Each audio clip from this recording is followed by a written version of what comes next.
사실 심수봉 씨도 얘기를 했어요.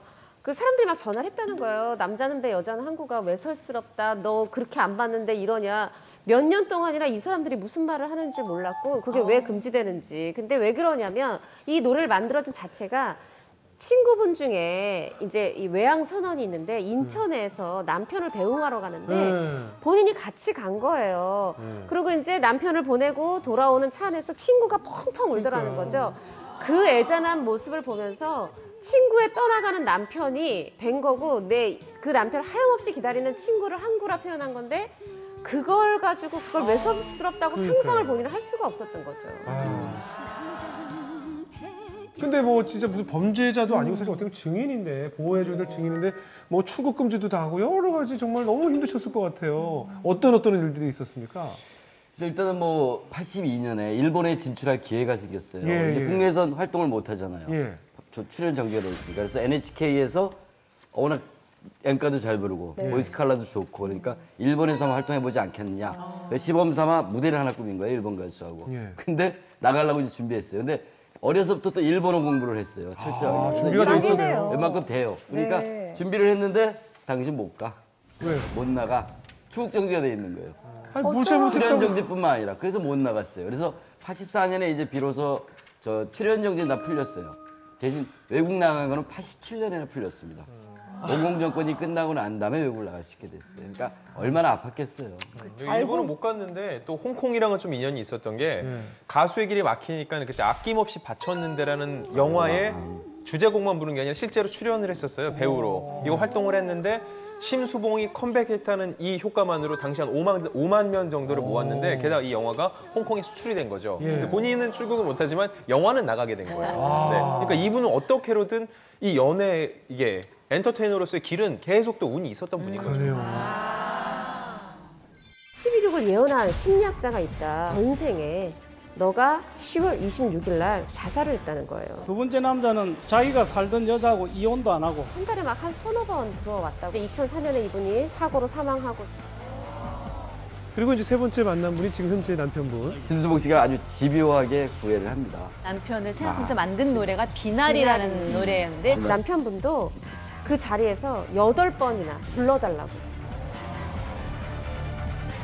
아니 심수봉 씨가 예지력이 있다는 얘기가 있던데 임 선생님이 아실 것 같아요. 저 그것보다도 이 심수봉 씨는 좀 운명이 그 예지력하고 관계 있는 것 같아요. 왜냐하면 74년도에 유경수 여사 돌아가시잖아요. 뭐 문세강 그 국립극장에서 돌아가신데 심수봉이가 75년도에 이제 75년도에 꿈을 꿨다. 응? 뭐 하얀 소복을 입고 유교사가 나타나는데 여러 사람들이 여자들이 있는데 이 봉투를 이렇게 한 장 들고 계셨는데 자기가 안 받으려 했는데 자기 앞에가 봉투를 줬다. 어? 자기한테 봉투를 줬는데 자기는 안 받으려고 그랬다 이거지. 그런데 집에 와서 꿈을 꾸면서 엄마한테 이야기하니까 어머니가 이러더래. 박 대통령한테 무슨 일이 생길라나? 이러더래. 근데 어릴 때부터 그 꿈이 그렇게 맞았대요. 그런 예지력이라든지 자기 생각에 뭐 그게 어떤 머릿속에 그런 게 운명적인 게 있었지 않겠나 그런 생각이 들더라고요. 스스로 좀 예지력이 있다 고백한 적도 있죠. 그러니까 어떤 거냐면은 분명히 좀 예민한 것 같아요. 이제 심성적으로. 그러니까 누가 이 심수봉 씨 물건을 몰래 숨기는 걸 꿈에서 본 거예요. 예. 실제로 누가 그거를 몰래 숨겼던 거죠. 뭐 이런 사소한 거부터 해서 이제 한강변에 살았는데 그때 집단으로 8명이 자살을 했대요. 근데 심수봉 씨가 그 전에 아주 극심한 공포에 떨었고 그래서 심수봉 씨가 뭔가 이렇게 누군가가 죽기 전에는 공포를 느끼는 거예요. 그래서 심수봉 씨가 좀 막 떨면은 그 어머니께서 얘 너 또 누구 죽으려고 하는 거 아니니? 이렇게 얘기할 정도로 뭔가를 이렇게 좀 기 같은 걸 좀 느끼지 않았나 싶어요. 꿈에 이제 자기 어머니가 어떤 사람한테 50만 원을 꿔줬대요. 꿔줬는데 20만 원밖에 못 받는 그런 또 희한한 꿈을 꾼 거예요. 근데 실제로 그래서 그 엄마가 어떤 사람에게 이제 돈을 정말 50만 원을 꿔줬는데 정말 20만 원만 주더라는 거예요. 꿈하고 똑같이. 아 근데 우리 딸이 꿈을 꿨는데 당신이 정말 똑같이 50만 원 꿔줬는데 20만 원만 주는 꿈을 꿨다더라. 이랬더니 그 꿔준 그 돈 꾼 사람이 무서워서 30만 원을 줬다는 거예요. 또 하나 꿈은 뭐냐면 이제 꿈에 자기 그 엄마가 이가 새카매지는 꿈을 꿨대요. 치아가 새카매지는 꿈을 꿨는데 그 다음 날 엄마 이가 정말 빠졌대요. 빠져서 엄마가 이제 휴지에다가 이렇게 이를 이렇게 감싸놨는데 그걸 누가 모르고 휴지통에 넣고 휴지통에 있던 그 이가 결국은 아궁이로 들어가서 그 이가 새카맣게 된 거를 발견했다는 거예요. 그리고 지금 아까 얘기했던 것처럼 뭔가 으스스하고 몸이 아프고 막 기분이 안 좋으면 그 동네에 누군가가 죽어나가는. 예. 그러니까 이게 정말 보통 그 예지력이 그러시네요. 아닌 것 같아요. 또 그리고 병원에 끌려간 적도 있다면서요. 이거는 사실 근데 지금까지 안 알려졌던 내용인데요. 예. 이거는 심수봉 씨가 이제 나중에 세월이 이제 지나서 이제 직접 스스로 밝히는 겁니다. 그래서 알게 됐는데 11.6 사태 후에 한 달간 정신병을 강제 입원당했다고요. 근데 조사를 받고 소위 말해서 귀신 씌어서 자꾸 헛소리한다. 그렇게 어떻게 자꾸 몰아갔던 것 같아요. 그래서 일단은 혹시라도 심수봉 씨가 이상한 얘기 할까봐 아마 가둬놓은 것 같습니다. 그래서 한 달간 가둬놓고 강제로 뭐 수면제 투여시키기도 하고. 그런데 재밌어 그 남편도 같이 잡혀갔다 그래요. 그 당시에 한도사? 있던 같이 잡혀가서 남편은 옆방에서 뭐 고문도 당하고 그 소리를 직접 자기가 들었다 그러니까 어떻게 보면 한 사람의 인생을 굉장히 망쳤다 그런 사건이었다고 봐야겠죠. 근데 그게 이제 나오게 된 게 아, 내가 여기 이렇게 있겠다가는 죽겠다 싶었대요. 그래서 이제 인정을 한 거죠. 아, 내가 잘못했다, 후회한다, 이제 깨달았다, 나 이제 그러니까 이런 헛소리 안 하겠다, 뭐 이런 거죠. 그러면서 이제 나왔는데 그 정신병원에서 워낙 수면제를 너무 많이 맞아가지고 중추신경이 수면제에 쪄들어서 수면제를 먹지 않고는 잠들 수가 없었대요. 그래서 이제 그렇게 이제 수면제 복용하다가 계속 먹을 수 없으니까 이제 대체한 게 위스키. 술도 원래 못 마시는데 그렇게 위스키를 마셔야 잠이 드는 버릇이 생겼다고 하더라고요. 그 아까 말씀하신 그 심수봉인 남자 얘기를 해보긴데 한도사라고 계속 부르셨거든요.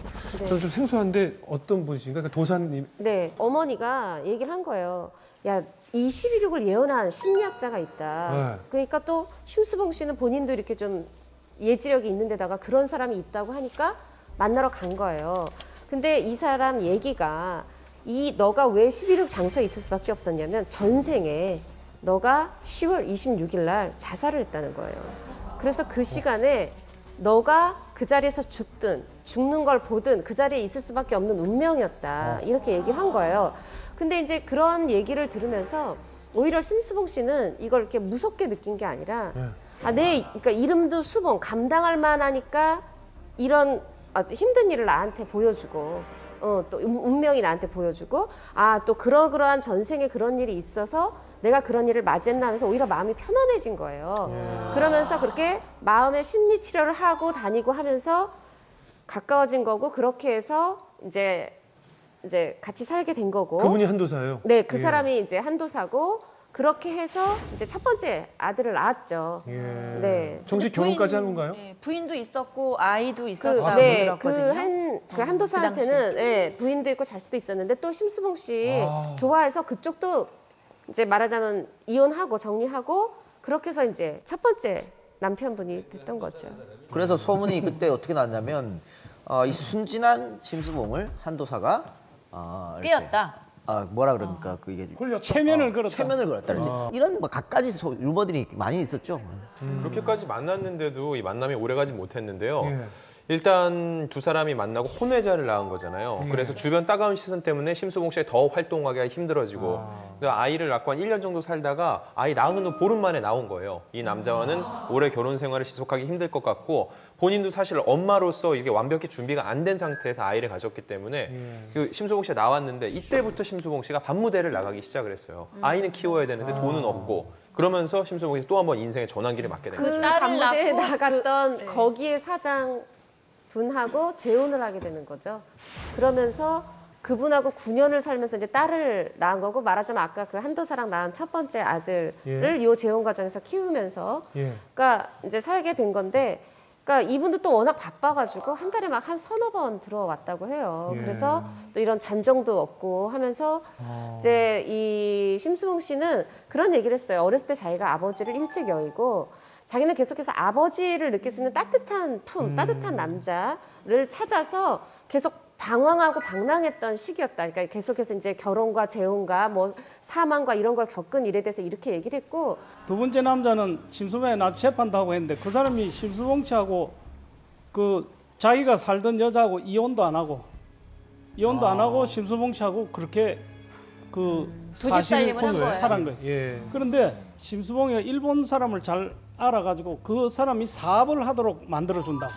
그게 무슨 사업이냐면 한국에서 물고기를 사가지고 일본에 수출하는 그런 사업을 하도록 심수봉이가 뒷바라지를 했는데 보니까 알고 보니까 뭐 집을 몇 채 사놓고 이혼도 안 한 상태고 이러니까 그 남자하고 헤어졌는데 나중에 이혼 소송을 할 때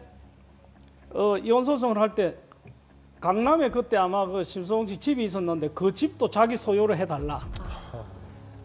저 심수봉 씨는 저 방송 금지되어 놀았기 때문에 저거 다 내가 한 거다. 이렇게 주장하는 거예요. 두 번째 남편이.